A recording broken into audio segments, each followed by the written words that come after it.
Cut the commute and up the convenience for your next dermatologist visit. Non-segmental vitiligo patients 12 and older can virtually discuss repigmentation with Opzelura ruxolitinib cream as soon as today. Get started on your pursuit for repigmentation with topical Opzelura. Visit Opzelura.com to connect with a derm to see if Opzelura is right for you. Provider availability may vary. For patients taking therapeutic biologics, other JAK inhibitors, or strong immunosuppressants such as cyclosporin, Opzelura is not recommended. Opzelura can lower your ability to fight infections.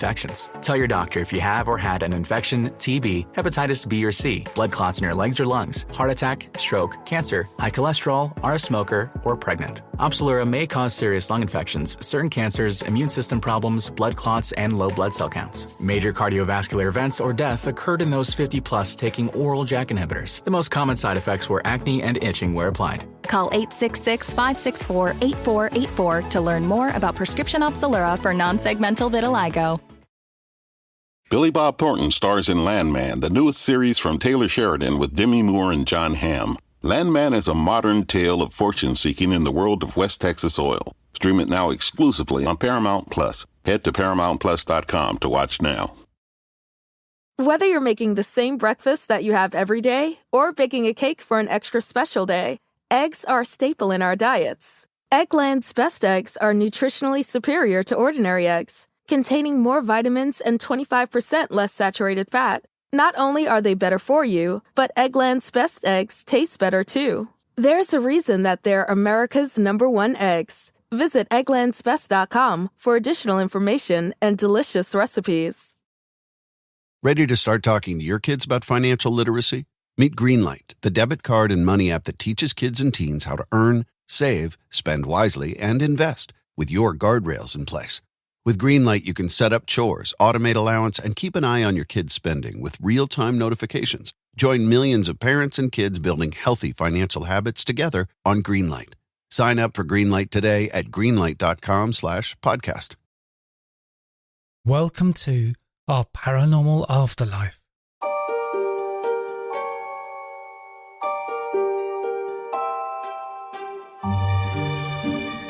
This is our paranormal afterlife, and I'm your host, Simon Bowen.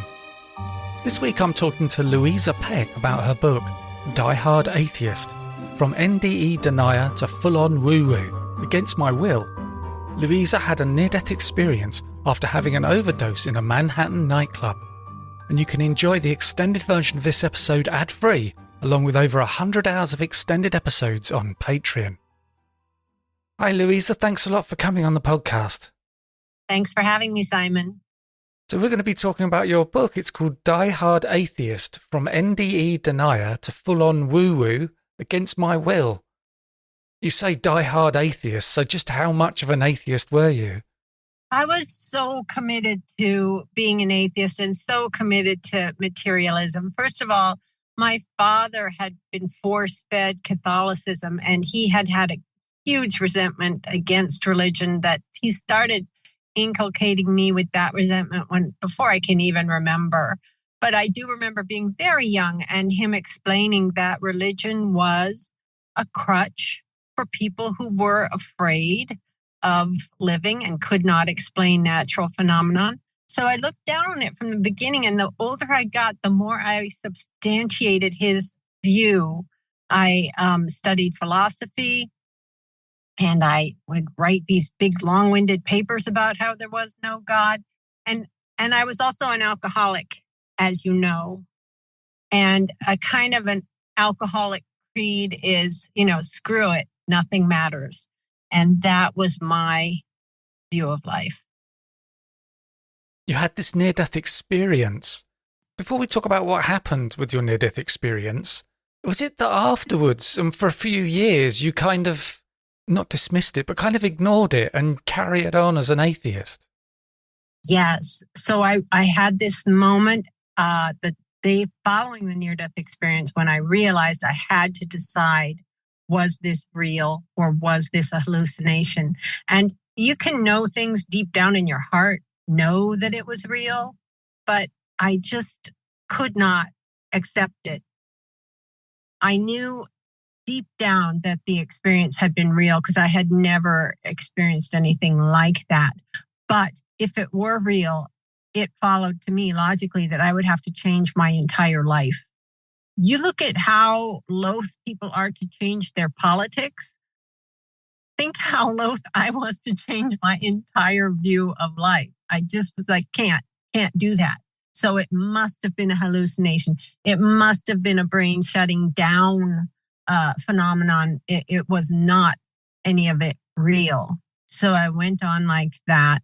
I went on for a few years with nothing happening, but then I was in darkness. And what I mean by darkness is that with that worldview and my alcoholism, I was not happy. And so my first couple of spiritual experiences were also not happy. You were quite young when you had your near-death experience. Was it 21 or 22? I was 22, actually. It was 1982, and I was 22. I was born in 1960. So I was, and I didn't have any spiritual wisdom. My parents really had just taught me, beat everyone else, be the smartest, and alcohol is good. Those were my marching orders. You were 22 and you were just out going to clubs and partying and enjoying yourself. And that's what you wanted to do at that age. But then you went to that club and you had your near-death experience. I had moved to New York City because I wanted to be where the action was. I had just graduated from Vassar College, which is a college in the U.S. It's called one of the Seven Sisters, and it's got a very high reputation. And I had gotten Phi Beta Kappa, which is a prize kind of, and I had gotten general honors and departmental honors, and I'd, gone out with this big bang, and then I didn't know what came next. So for me, it was, I'm going to move to New York City and I'm going to live the cool life. So morally, at the time of my NDE, I was kind of manipulating boyfriends like they were chess pieces, and I had broken up with the real boyfriend so I could get with the secret boyfriend who had broken up with me because he didn't like being secret. But meanwhile, I went out with his best friend and I was contemplating starting something with him. So I had no morals. I was not a good person. At that time, I was extremely selfish and cynical and vain. And so the guy I had invited to go out with me, I had invited because he dealt cocaine. We did all his cocaine. We ran out. We bought some in the club and were told it was good stuff. But when we snorted it, it did nothing. And I later found out because it was lidocaine, not cocaine. It numbed our gums. So we bought it, but it numbed them because that's what lidocaine does. So I, at a certain point, began to experience bradycardia, which is when your heart is slowing down. I was not afraid. I did not know I was going to die, but I couldn't get any air. I felt like there was no air in the club because my heart was going slower and slower. So my brain wasn't getting oxygen. And I had a tunnel vision getting narrower and narrower. It began to seem like the club was simply dark and airless. And I was upset. My date took me to the bartender who gave me a glass of water that I did not want. And when I took that sip of water, that's when I left my body. So my body went into a grand mal seizure and cardiac arrest that lasted for 3 minutes. The bartender jumped out and did CPR for 3 minutes. Meanwhile, it seemed to me that I was rocketed up into a clear blue sky with all the air and freedom and light I could possibly want. And I did a swan dive into the ocean below me that was pure and blue and stretched from horizon to horizon. And I came to the surface and I could see the land. And the way things happen in near-death experiences, this is not a physical experience. Everything is a symbol, though I didn't know that. All I knew was that I wanted to be at the land, which was quite a ways off. And next thing I knew, I was wading onto the beach. And I didn't question anything like that. I was just like, that's good. And I saw down the beach, I saw a mesa, sort of a sea stack where the ocean had carved away everything except this old blue house. And as soon as I saw the old blue house, I got excited because I understood that it had to do with me. And next thing I know, I'm at the foot of the mesa, but it's now a bunch of rock and it's covered with grotesque, putrid slime. And I thought, is this rotten seaweed? But I also had a determination. It's not going to stop me. So I climbed it. Next thing I knew, I was at the door sill, but I had lost my body. Again, I thought this is very inconvenient. All I was a point of subjective experience about an inch from the door sill.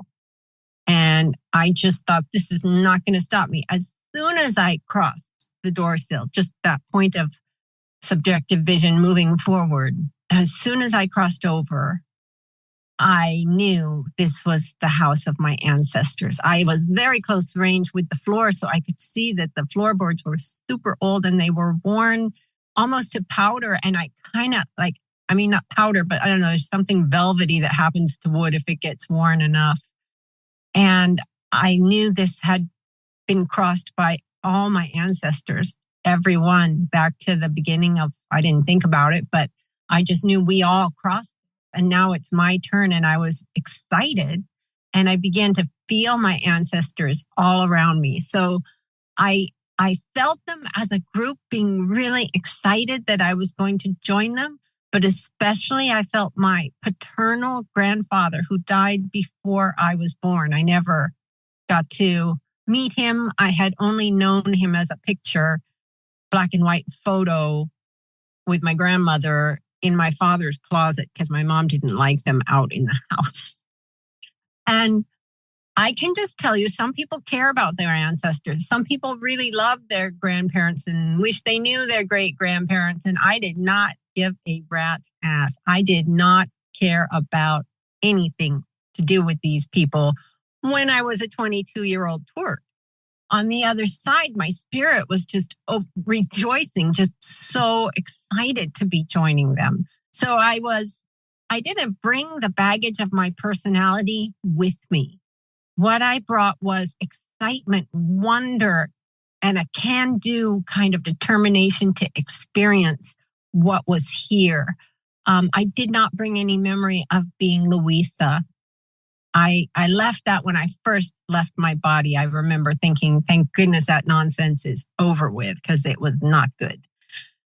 And then there was supposed to be a chair in the room where my ancestors all loved to look at the sunset. And I felt gypped because the chair was not there. And I was really low to the floor and I could see the window. They all looked out, but I was like, how I want to see the ocean and the sunset. I want to see these things. And as soon as I felt that, as soon as I chose that, then something took over. And it was, I now know, the same angel that I'm dealing with every day now. But at that point, I didn't know he existed. He pulled me by my sternum across that floor. And I felt like, whoa, what's going on? But I was delighted. I was not scared. We went up. And I remember when we went over the windowsill, I was so jazzed. I was so excited. And then we went swooping out. And I didn't know I was a we then. I thought it was just me, though I knew something else was making stuff happen. I was flying over the ocean, right above the path that the sunset left across the water. Beautiful colors in the sky all around me. And most of all, that feeling of zoom, that feeling of just moving forward so fast. And even though I didn't have a body, I had a sense of like rushing through space. This is also a hallmark of NDEs. This was kind of equivalent to my tunnel, but I didn't know any of that then. It's 1982. I've never heard of an NDE. Anyway, I'm not Louisa. I'm my spirit. So I had a thought. This is a little bit too perfect. You know, this could be a dream. Is this real? And as soon as I asked the question, is this real? A very powerful presence resonated through me with the answer. And it said, more real than anything back there. And I understood that back there did refer to my lifetime, though I didn't really remember my lifetime, but I knew what it was referencing. And I was like, you're right. It is more real. How can something be more real than real? Well, think about it. We're always a tenth of a second behind reality. All we're really reacting to is stimulation of the nerve endings on the retina and the tympan, whatever you call it, in your ear. We're reacting to light waves. We're reacting to sound waves, and our brain is putting together a hologram as best it can of where we're situated so we can survive. It's very indirect in consciousness. But when you are pure spirit, it is energy and you feel it. And these things are symbolic, but they are symbolic in a real way. I was going to the sun. The sun got bigger and bigger. And I began to feel like, wow, am I going to vaporize? But I had no fear. Before I say what happened, I should say that my father, atheist that he was, very science-minded guy, had told me that everything alive on earth got its energy from the sun. That everything we eat got its energy from the sun. So therefore, all my energy came from the sun. So therefore, the sun was my source. And so I got close enough to see the corona on it. And then poof, I went through that and I was inside the sun. And that's when I had arrived in the light, which is our experience of God. And I had never imagined I could feel so much love. And I felt it as a warmth. I felt it permeating my whole being, this love, this warmth, this light. And I had a feeling like, finally, because I had struggled my whole life in my weird backward way to be good enough. And I didn't know what I was even trying for, but I knew I felt like I was failing all the time and I was not lovable. And so once I was in the light, I finally had all the love I could possibly want. And I began to sense that I was being held like an infant by a being. And I felt the being was like a very large figure sitting on the ground, but I couldn't see. All I saw was the light. And I could feel the being pouring into me. You are so loved. You are so loved. And it was me that was so loved, not just everybody. It was particular to me. And then just as inexplicably, that being said, oh, you're not done. You can't stay. Boom. The light was gone. It was just suddenly gone. And I had a frightening sensation of falling at the same time that I became consumed with rage. People will often say, what a brat you were to become consumed with rage. And I wished I could kick that being in the shins. I feel I was re-entering my body and I had to pass through this kind of outward aura or outward sheath of fear and anger that keeps us distinct from God so that we're able to have free will. It's like passing through a zone of rage and fear that we carry around with us all the time. It can be thick or it can be thin, depending on how much energy we give it. But I didn't know that. I just knew that I felt really, really mad that I tried to scream, no, and I was going to not go back. But then I felt myself falling and I was afraid and I was in darkness. But eventually I saw these little stick figures that were kind of doing antics and cartwheels and whatnot. And one of them came closer and I eventually realized he was saying, how many fingers? What is your name? And then I had this horrid, awful realization that I was back in the meat puppet. As I actually thought of it in that instant, I was back in that meat puppet. And he thought he was separate from me and he wanted me to use that stupid code that we used to use that is when you make sounds with and somehow in your throat and you shape your tongue and you like sort of burp these things out. And then the other people, language seemed so primitive to me. And I knew what he wanted. So I said my name and I was lying on the floor. I was surrounded by what I thought was water, but it was actually my own sweat. And they brought me outside and I was very childlike. I was about 5 years old, but this is the hardest part of my NDE to tell is that the bartender came over, squatted down where I was sitting with my date. He talked to my date for a bit and I kind of heard what they were saying. And my date had said that he had thought he should stop CPR because it just wasn't working for so long. And then he turned to me and he said, "You were gone a long time. I'd say well over 3 minutes. We didn't know if you were coming back." And in my 22-year-old bratty little brain, I was already smoking a cigarette. I already had my high heels crossed. And I said, "Oh my God, he's got to be over 30 and he's bald and he had his mouth on my mouth. And that is so, so embarrassing." And so all I said to him was, "Yeah, thanks." And this is the man who gave me, he opened the door so that I could come back into my body. If he had not been there, this life would have been over. And he saved my life. And that was all I said to him. And so then, as I indicated before, it was the following morning that I reached that crossroads of, if this is real, I need to change everything. I have to basically become a different person. And all I could think of in those days, because I'd never heard of near-death experience or spirituality, I thought, I'm going to have to go to church.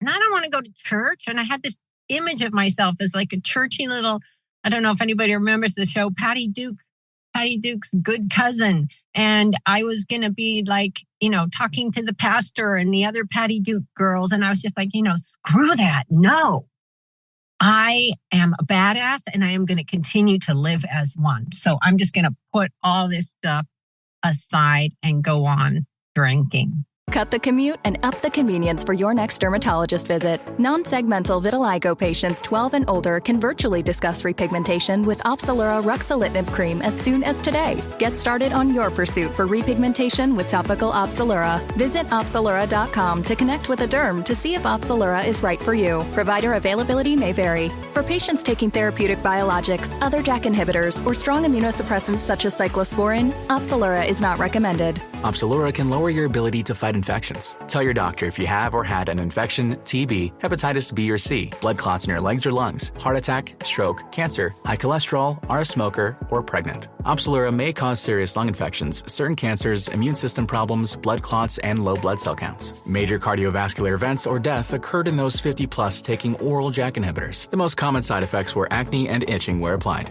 Call 866-564-8484 to learn more about prescription Opzelura for non-segmental vitiligo.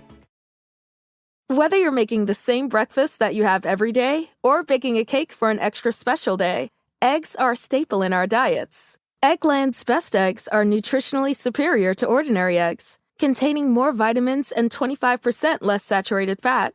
Not only are they better for you, but Eggland's Best Eggs taste better too. There's a reason that they're America's #1 eggs. Visit egglandsbest.com for additional information and delicious recipes.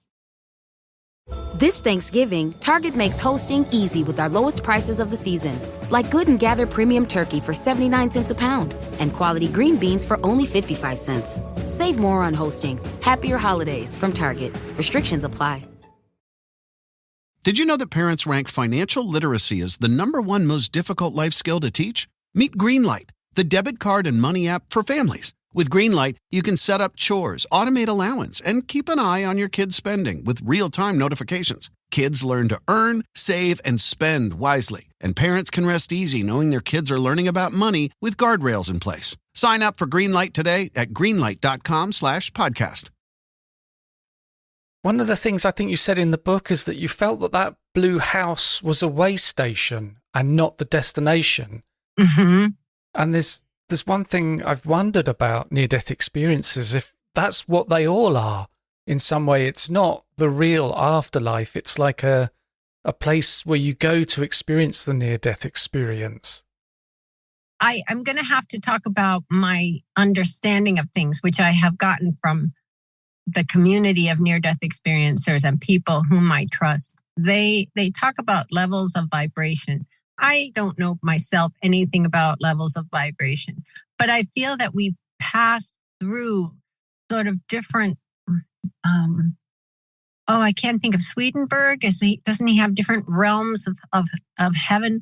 But I feel like that, there were the first things that I experienced were the elements. It was air, water, earth, and then fire. But I also in passing through, I became able to communicate with my loved ones on the other side, and specifically my relatives. So I would say that was the first stage, was this way station and this being in a spirit form so that my ancestors could let me know they were there and let me know they loved me.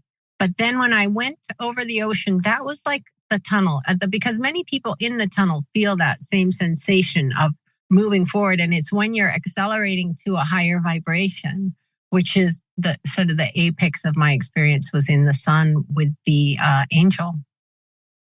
So that blue house, in a way, you feel like your ancestors, when they died, that was the house that they first came to. Yes. And when my father was dying, I had many dreams that were connected to his experience. And I didn't know he was dying on this night, but it was 2 days before he died. I dreamed I was walking down to a great big lake. And my dad was born near Lake Michigan.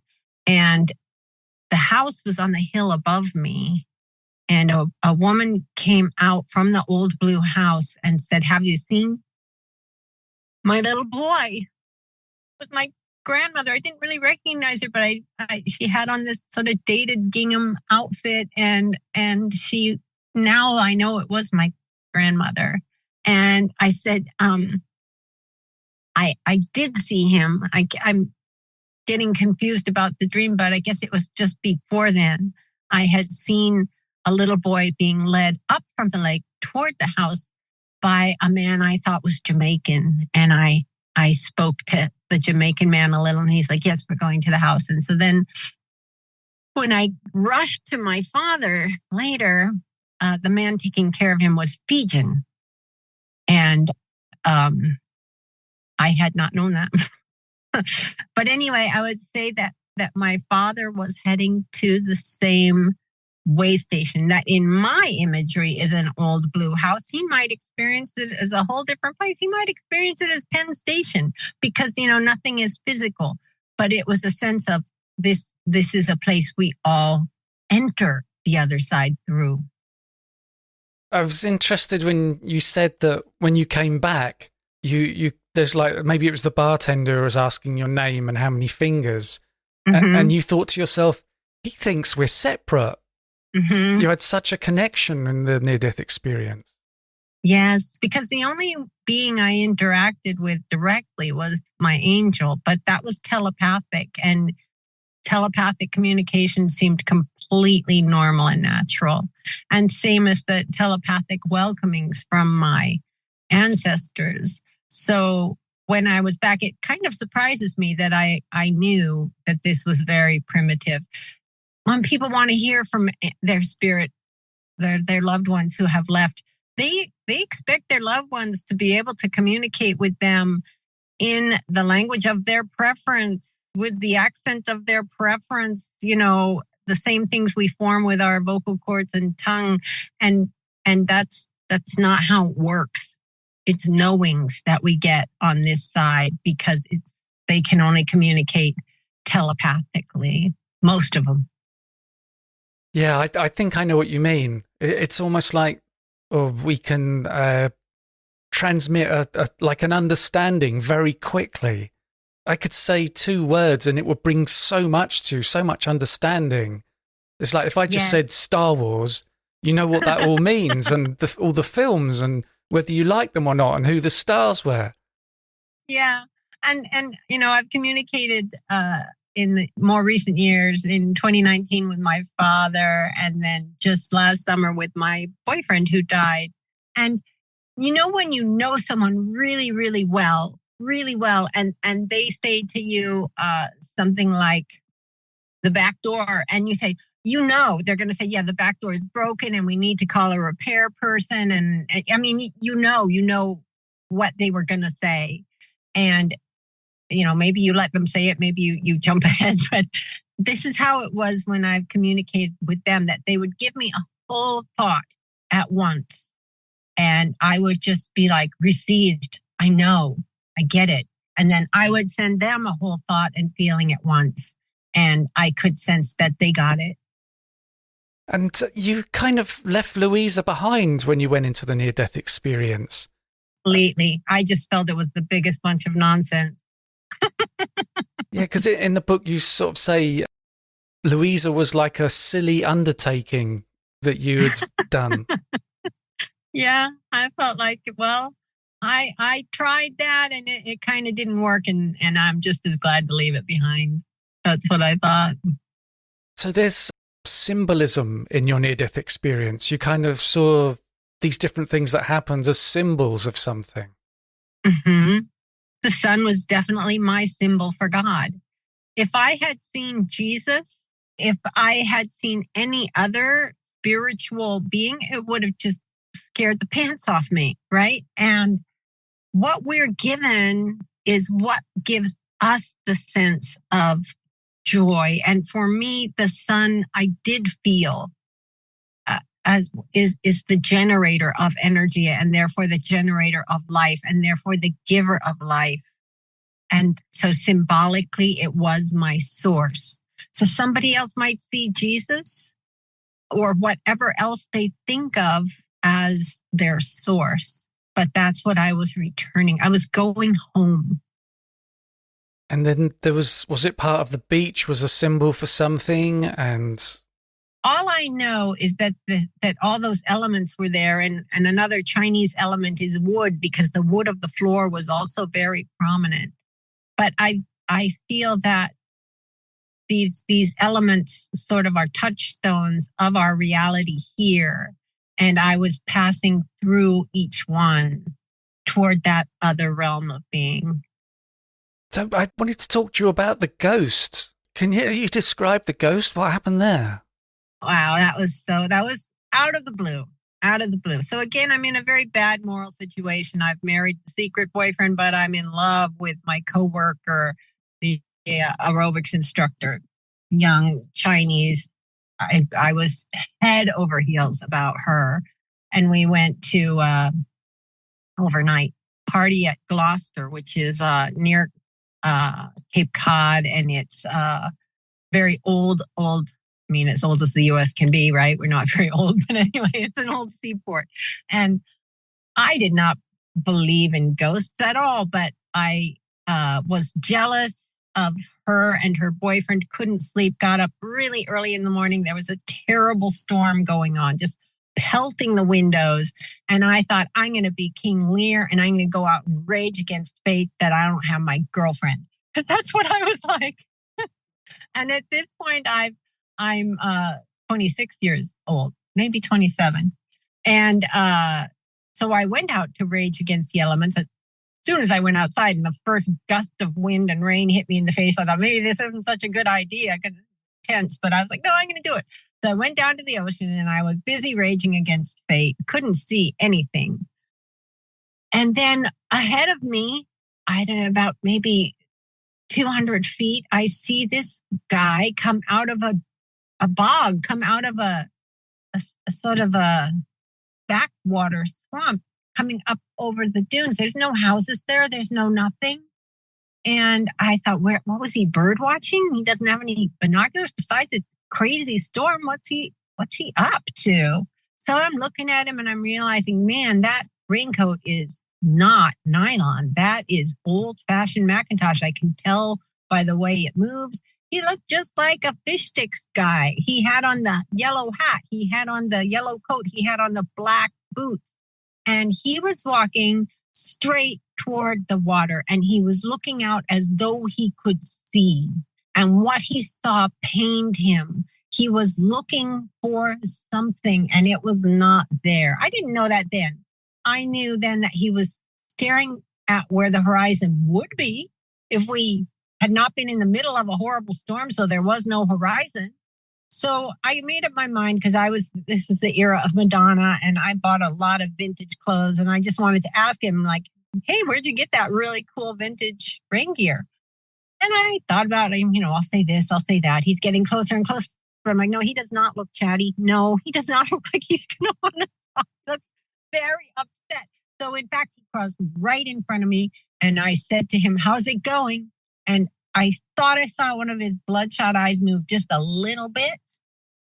And he didn't respond. So I went on another 10 steps or so. And I just thought, what a jerk.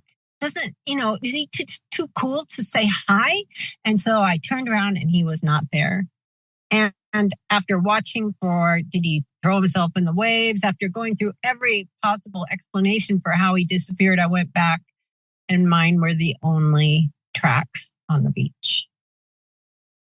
So I got back to the house. Everybody said that must have been a ghost. That must have been a ghost. So many ships went down. And there's 1,000 names at the seaport of drowned sailors, and you saw someone waiting for somebody to come home. I like to think he was waiting for his lover. I like to think he was gay, but that's just me.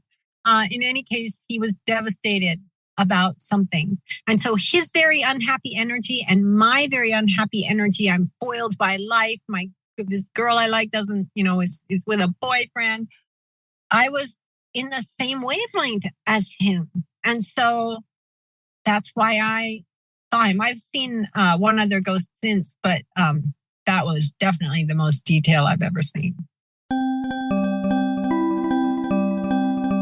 Hello, this is me, Simon. Did you know that during a past life regression you can meet with your spirit guide? I conduct past life regression sessions over Zoom, and I've guided many clients to a spiritual encounter with their guide. If you would like to ask me how a session would work for you, you can book a free 20-minute consultation on my website, pastliveshypnosis.co.uk. The link is in the show notes. So it was some kind of thing of you matched emotional brain, I don't know, your mind state. We're going to have to use that word that I don't know what it is. We were on the same vibration, the same frequency of great discontent. And if you didn't feel like that, you wouldn't have seen him. Maybe not. I don't know. We'll never know. Before we started recording, you said something huge has happened recently. What was that? Well, I had sort of toyed with the idea that when my mother died, I would move to somewhere else. And I started thinking maybe I'll move to the Oregon coast. And I didn't know where these ideas came from, but they just did. And then when I had my hip replaced in 2022, I got this message. I was coming out of the anesthetic and I saw on the wall right in front of me, just above the window that goes to the nurse's station, I saw this beautiful display. By now I'm very conversant with my angel. So he's just like, hey, I've got this visual for you. This is you at the center, and radiating out from you in all directions, sort of like a sun, are these sort of satellite circles. And they are all your friends and people that you love and people who connect with you. And he said, most of these are virtual. So you are going to Oregon. Don't be afraid. And you will still have these connections, but you cannot stay where you are. And he showed me, an aerial view of me in my house. And I was like a line on what are those things called that you draw on when you're a little kid that makes a line? Anyway, I was just this little scribble all around my house. And he said, you are not useful. You need to go. So I began sort of obeying him, but then he'd make other things happen. A shooting happened on the other side of my fence. I got assaulted at the park. My dog, someone drew a scythe on my dog, little Chihuahua type dog, a homeless man. And every time he would be like, go, you need to go. And so I eventually I called a friend in AA, and he referred me to a friend of his, and I got connected to this house, and I went down to see it, and it had been out of my price range, but it had dropped. So while I was there, I got a couple messages. One was this friend of a trusted person who said he wanted to live in an outbuilding and fix it up. And I got the message. I was going to say, I'll charge you $300 a month rent plus $400 in work. And what came out of my mouth is, I'll charge you nothing but I want $700. Anyway, that came out my mouth. And when they asked me for an offer, I made this ridiculous offer. I said, I'll have my house ready to sell in a month. It'll go on the market in a month. And in 3 weeks after that, it will be sold. So this was what they wrote up, pending. I had to list my market in a month. I had to list my house in a month and I had to sell it. Anyway, I made these basically impossible terms. I don't know if you know what the housing market is like here, and I don't know if it's the same in UK as it is here, but it's just not happening. And somehow I got friends to come help me. I didn't have enough money, but I somehow got the house ready so that I left it at the very last time I could to catch a ferry to the place where I'm staying in the interim. And then it just looked like nobody's going to buy this house. Nobody's going to buy this house. 3 days before deadline, these people say, we want your house. So it ends up going on the market the day I said. And then, the money coming through was just 1 day in time for closing. Everything happened 1 day ahead of when I would have lost the whole deal. And it closed yesterday and I'm going down Saturday and I'm starting my new life about 60 some days after I saw the house. Wow. Because he wanted it to happen. And I was talking to a friend who also had a near-death experience today. And we were talking about how there is no time for the spirits on the other side. So all they say is, this is going to happen. So that's why it doesn't happen to the last minute. But it happened. So my whole life is going to change now. My whole life, I'm going to move to a whole different place. And what I've asked him often, why do I have to go there? Why? What am I going to do? What am I going to do? And I have a dog that was severely beaten as a tiny puppy so that she didn't develop quite right. She can't see. She doesn't have teeth. Her ears are ginormous. And she looked at me while I was asking my angel this question. And through her eyes came the answer. You will help others the way you've helped me. And the spirits can talk through anyone, meant I'm going to A, have a sanctuary for animals, and B, invite recovering addicts once a year to come spend several days in the company of those animals to heal. And, I speak a lot in AA. I might have conferences.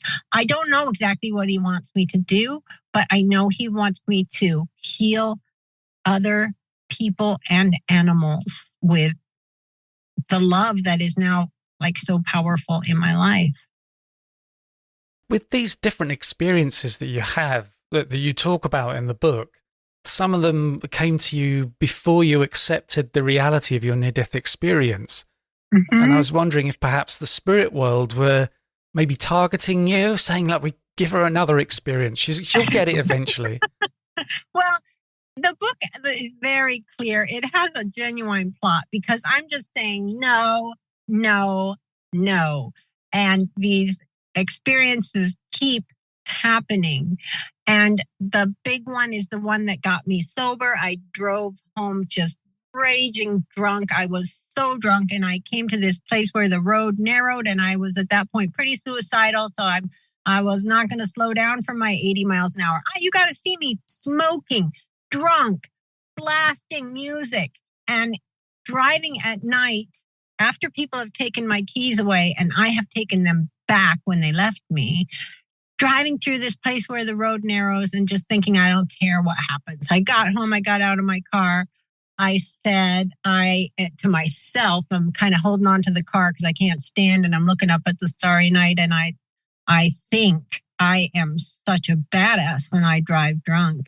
And then boom, he hits me with this message that felt like lightning going through me from the stars, threw me into the earth. And it said two things that gradually unpacked. But the two things were, this is the last time I can help you. And you do know right from wrong. And that was him just slapping me upside my head. He was just saying, fine. If you want to splatter your brains on a tree, if that's really what you want to do, you have free will. I'm not going to stop you anymore. But he also gave me to know that he had gotten me across that bridge. So in the morning, I had blacked out all except for the moment of crossing the bridge when he actually took the reins.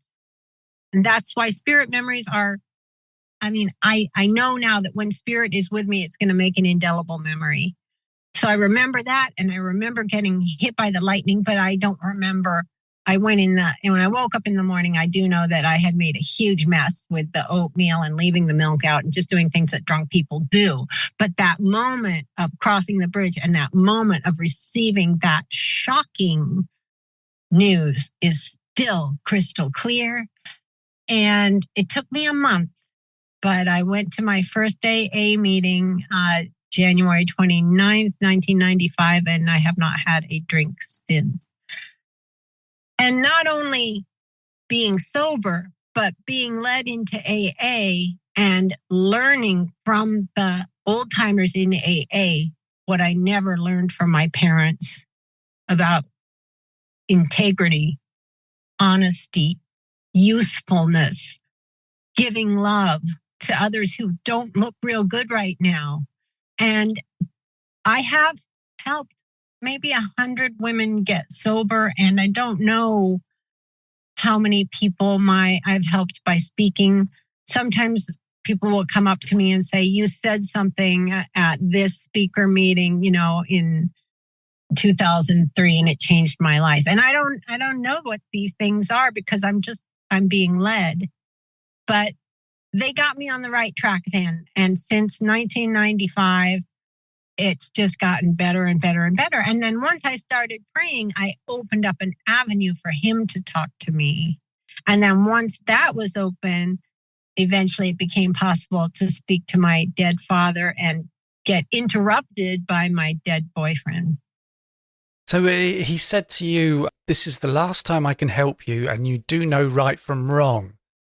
Mm-hmm. But then when you moved on and you became sober, and you started doing these different things, they did come back and continue to help you. Wasn't there a time you were at the traffic lights and you heard a message that said, don't go?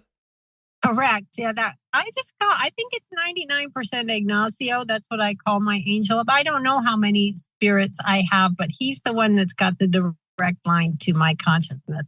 So yeah, I was driving home, the light turned green, and it was as clear. It's not words, but it was just felt to me almost like it was in the back seat, someone saying, don't go. And I looked and saw, the light's green. That's ridiculous. But I looked in the rear view and there was no one behind me. So I was like, okay, wait, whatever. What do I have to do? I won't go. And so I stayed, and then 1 second, 2 seconds. And I just think, how long don't go? And that's when this car came racing down. It was silent, but it was going so fast. It came out from behind the other buildings and it was going 100 miles an hour, and it went right where I would have been if I had gone. So I said, thank you. That's the first time I talked back. That's the first time I answered. Now I talk to him all the time, and I whine and I complain and I ask and I do all of these things. And he's amused by me. When my father was dying, I got really excited that I might get to feel the light again, the way I had felt it when my sister died. And so then I said to him, oh my God, I'm so awful here. My father's dying. And I'm like, oh goody, maybe I'll get to feel the light. And he cracks up. He laughed and he said, little one, you're human. That selfishness is built in. It's what you do and how you act that matters. Don't feel bad about what you think. And I crack him up a lot. Whether you're making the same breakfast that you have every day or baking a cake for an extra special day, eggs are a staple in our diets. Eggland's best eggs are nutritionally superior to ordinary eggs, containing more vitamins and 25% less saturated fat. Not only are they better for you, but Eggland's best eggs taste better too. There's a reason that they're America's #1 eggs. Visit egglandsbest.com for additional information and delicious recipes. Did you know that parents rank financial literacy as the #1 most difficult life skill to teach? Meet Greenlight, the debit card and money app for families. With Greenlight, you can set up chores, automate allowance, and keep an eye on your kids' spending with real-time notifications. Kids learn to earn, save, and spend wisely, and parents can rest easy knowing their kids are learning about money with guardrails in place. Sign up for Greenlight today at greenlight.com/podcast. So is it all right if you tell us the story of what happened when your sister crossed over? Yeah. So when my sister crossed over, it was 1997. I had only been sober 2 years, and I still did not know what to make of this voice that had zapped me that time. And I thought it might have to do with my near-death experience. I wasn't sure. I was just trying to fit pieces together in total ignorance, and no, there was no guidelines from society either. So I thought, what if that voice was somehow the same one that said more real than anything back there?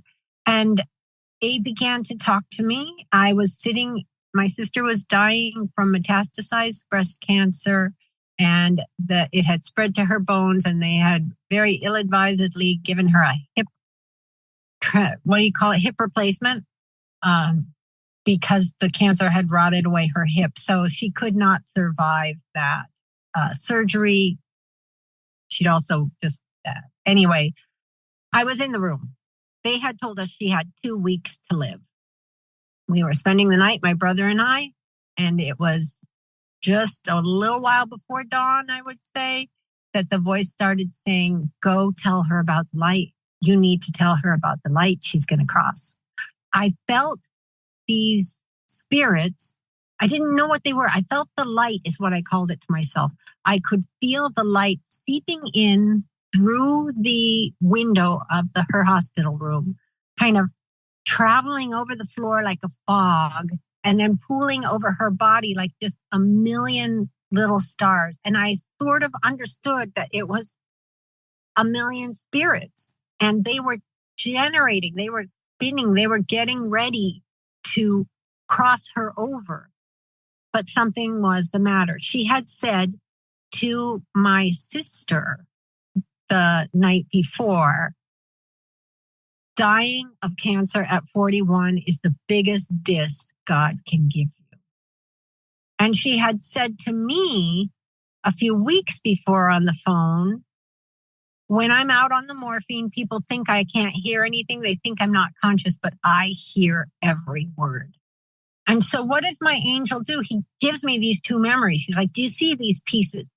This is what you need to do. You need to go and tell her about the light, because she can't cross because she's afraid.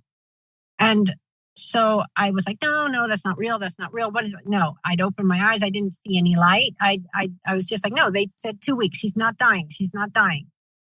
And finally, he just wouldn't let up. So I said, okay, I'll do it, which is actually one of the bravest things I've ever done, given who I was at that time.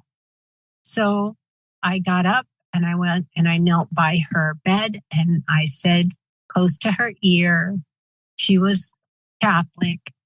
And so I said, Jesus will be with you. Jesus loves you. You'll be with him. It will be warm and so wonderful. And you will feel so much love and so much joy. And I tried to describe it to her. And then I got a message from him. That's good. It's done. It's done. So I went and I sat down. I did not perceive anything but my brother looking at me like, you got to be nuts. Clearly she's out. And what were you talking about? And 20 minutes later, she hemorrhaged and she died. And I forgot all about the voice. I just went into a panic. My brother and I both, there was blood coming out her nose. We ran around. We were saying, help us, help us, help us. And a doctor came and put a stethoscope on her and said, her heart is still beating, but it will stop when it runs out of oxygen. And dude, I just wanted to jump up from where I was sitting and grab that little doctor by her neck and throttle her and say, why aren't you saving my sister? I really had this visceral, why? I understood that she needed to die, but I just could not take what she said. And all of a sudden, all that anger is gone and I am filled with love. I am filled with this glow of the light and the joy and all the stuff I had felt when I was in the sun. But now it's coming from my sister and I can feel her particular brand of love. If you know what I mean, every person has their own sort of flavor of love. And I felt hers, like I felt it, certain Christmas mornings or certain times we were cooking Thanksgiving together. I felt her love. And she told me, I'm fine. I'm wonderful. I'm wonderful. I feel like she was with Jesus, man. She was. And she said, but there's something very important you need to do for me. I need you to go back and speak to my youngest, who is only 2, and I will tell you what to say when you get there. So I did go straight to her youngest, and I found him ignored by everyone, as she had known. Everybody's keening, and he's under the dining room table by himself, playing with a stormtrooper, speaking of Star Wars. And I told him, she told me to say, your mama loves you more than anything. And all she really wanted to do was be your mom. But her body doesn't work now. And she couldn't stay in it. And she had to go, but she will always watch over you and love you. And he heard me. He heard me. I said, can I give you a hug? And he shook his head no. And he was just angry, but absorbing. And I have to say, he's a wonderful, wonderful young man today. And he does theater and he's very involved in his church. And we recently climbed Mount Baker together, which is a 10,000 foot volcano here, because I still try to connect with him. In fact, my sister told me I was doing a bad job of being an aunt and I need to do better. After she was dead, she told me recently. So I listen when they tell me be a better aunt. I try to make it happen. So we arranged to do that climb together, and it was wonderful. So your book's called Die Hard Atheist: From NDE Denier to Full-on Woo-Woo. And do you look back and you think, I'm so glad I've come on this path and come to where I am? I am so blessed to be a woo-woo. I am so lucky. I call it that. It's kind of tongue-in-cheek because that's how I would have dismissed myself back in the day. But I feel that the angels have been so patient with me and they have led me step by step despite my dragging my feet horribly. And I don't know why I deserve this. I can only think, because Ignacio has saved my life on other occasions as well. I can only think that I have the potential to help others and that he sees that potential and he wants me to maximize it. So he brought me out of my selfish, alcoholic, addicted darkness and showed me how to pass on what I have gotten to other people who are still trapped in that. Yeah, I wonder if that's all planned out. When I look back at my life and see where I am now, I wonder if things I've done in my 20s or 30s was just training to do what I'm doing now. Mm-hmm. You couldn't be where you are without having had the experience of being an alcoholic. Yeah. It's like this was your destiny in a way. Well, it's all about free will. I have interviewed other near-death experiencers who have actually been shown their lives as a big Plinko board kind of thing with a million little places where they reached a crossroad and made a decision. And some of them are, one guy that I interviewed, he was shown his future that way. Like you could follow this route and you could, train and become an airline pilot and that would be fine. Or you can choose this and it'll be death and you will start again.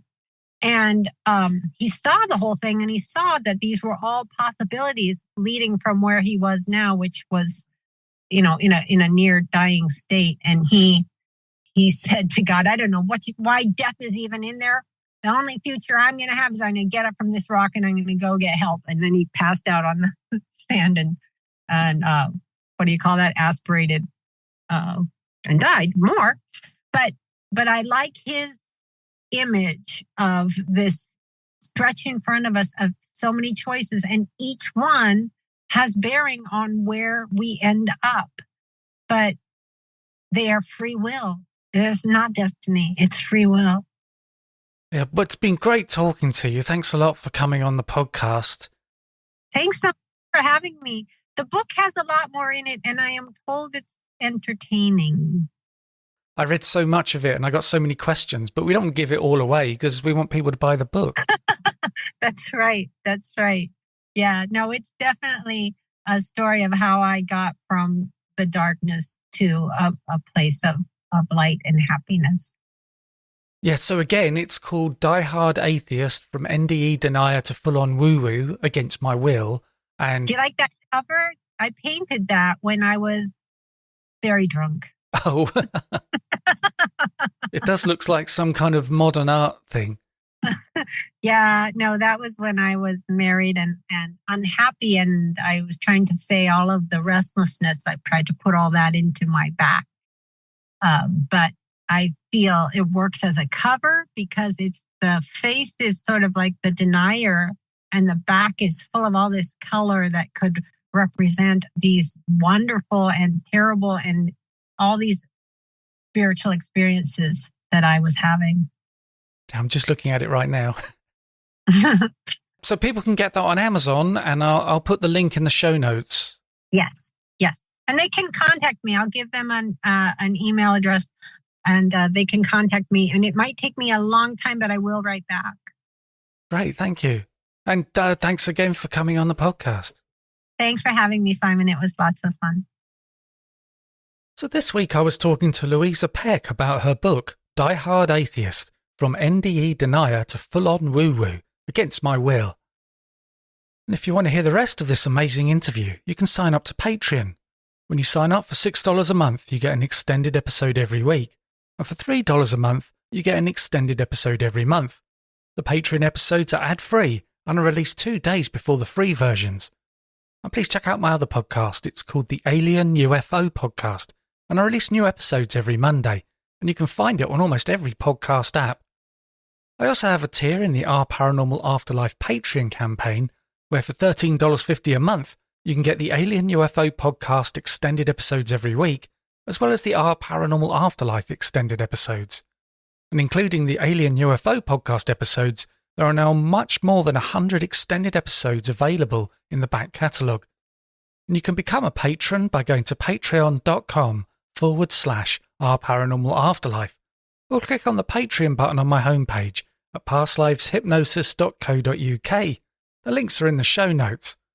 And there is an Our Paranormal Afterlife Facebook group. If you'd like to join, you'd be very welcome. And if you enjoy the podcast, please leave a review and be sure to subscribe on Apple Podcasts, Spotify, or via your favourite podcast app to make sure that you don't miss out on any episodes. And thanks for listening.